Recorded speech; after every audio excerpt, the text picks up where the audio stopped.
What's going on, YouTube? Welcome back to another episode of the SO Show. Hey man, by the title of this video and by what I got on, you see what I got on. Let them know. Yeah, I'm representing 216. You know what I'm saying? That's Cleveland, Ohio. I am from Cleveland, and hey, Cavs made history, man. So this Cavs team, beating the Pelicans last night, 131 to 122.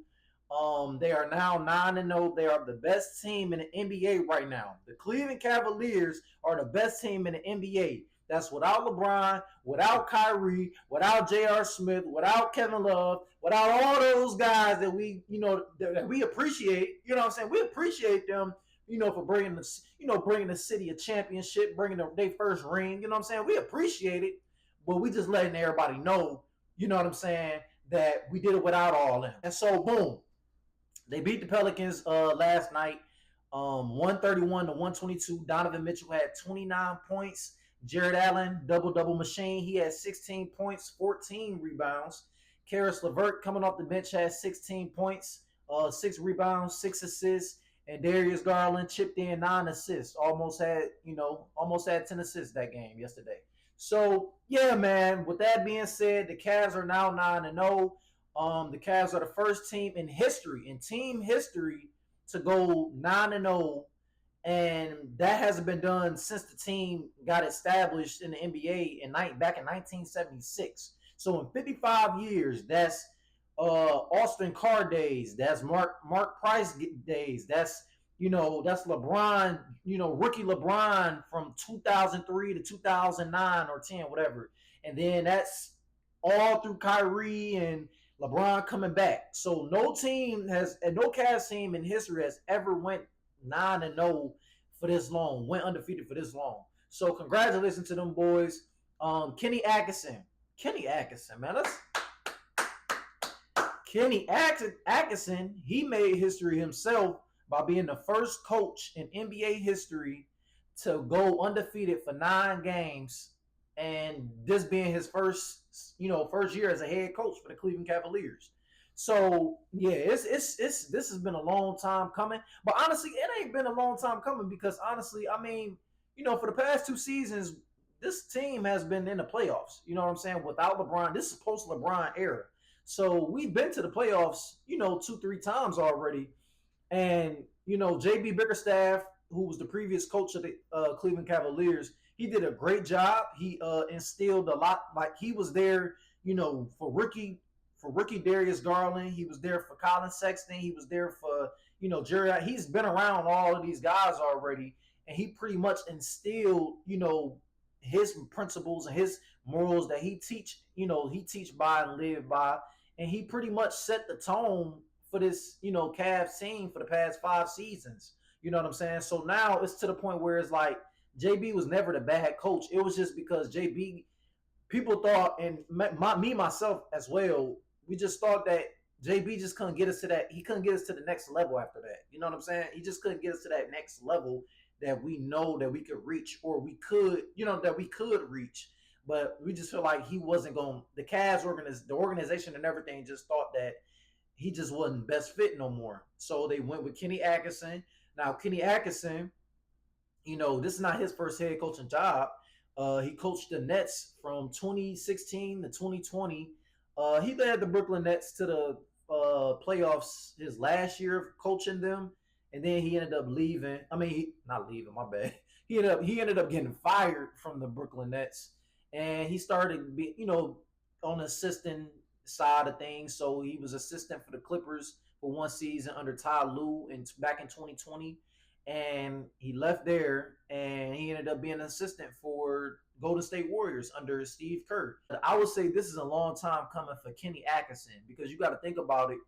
Again, he's been in the head coaching position before in the NBA. He coached the Brooklyn Nets and he didn't have that much success there, and ended up assisting, going from the Clippers to the Golden State Warriors and being around a winning culture like the Warriors, that dynasty, and even, what I'm saying? So it's like you've been around, a team like the Golden State Warriors, being around Steve Kerr and all those guys, and, pretty much coaching up under Steve Kerr.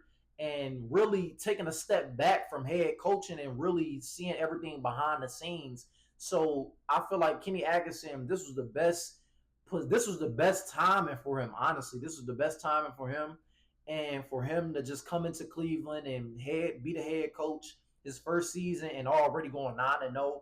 It doesn't matter what team he faced. Mind you, I don't understand.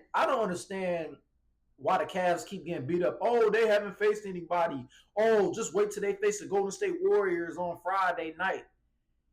Do we not realize the Cavs? The Cavs. Okay, this is my list, right? Notable teams that they have beaten thus far. They beat the Knicks on the road. They blew out the Lakers at home. You know what I'm saying? That's with a healthy Lakers team. They had LeBron, they had D'Lo, they had Anthony Davis, they had Austin. They had a full team and they got blown out. You know what I'm saying? So, and then they beat the Bucks twice. They beat the Bucks on the road the first meeting, and then they beat the Bucks at home. So they beat the Bucks twice. Now, granted, okay, they don't have Giannis, but I mean, Damian Lillard held his own.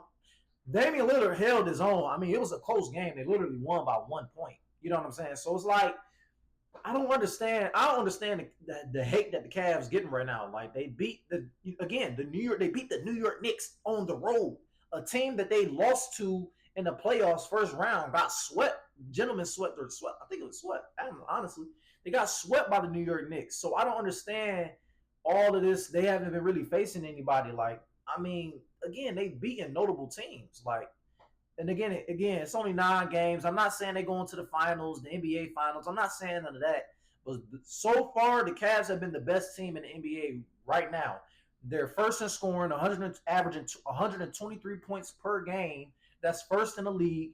They're shooting on a 52% 52% from the field goal, and that's first in the league. And they just a little under 29 assists a game as a team, and that's top 10 in the league.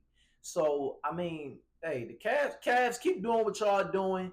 Don't block out all these haters. Yes, we do have the Golden State Warriors coming up tomorrow night, Friday night, but we're not worried about that, man. We're not worried about that at all. We setting up guys. The pick and roll is still there, but it's more. I feel like it's more heavy sets now with Kenny Atkinson. It's more an offensive team. Like they still have their defensive principles, and they still got that defensive mentality. But at the same time, I feel like the offense has improved tremendously. You got Evan Mobley shooting it confident, like he's actually taking threes. Like Evan Mobley is literally shooting threes now. We didn't get that last season. We barely got that last season, but now it's just like he's shooting. If he open, he's gonna take that shot. Now, you know what I'm saying? Darius Garland, he's still on the ball. He's still doing the pick and roll thing, but he's operating off the ball too. There's more screens. He's running around a lot more screens now. He's getting open. He's setting himself up for open shots. And Dean Wade, stepped up tremendously this season so far. Ty Jerome finally healthy, and he's literally proven everybody that he's capable of playing basketball. So I'm just excited for this season, man. Hey, like I said, you see the gear, you see what I got on. You know what I'm saying? Let them know. 9-0. We about to go 10-0 Friday night against the Golden State Warriors. So them boys better watch out. And yeah, man, y'all just stay tuned for the next video. And thank y'all for watching.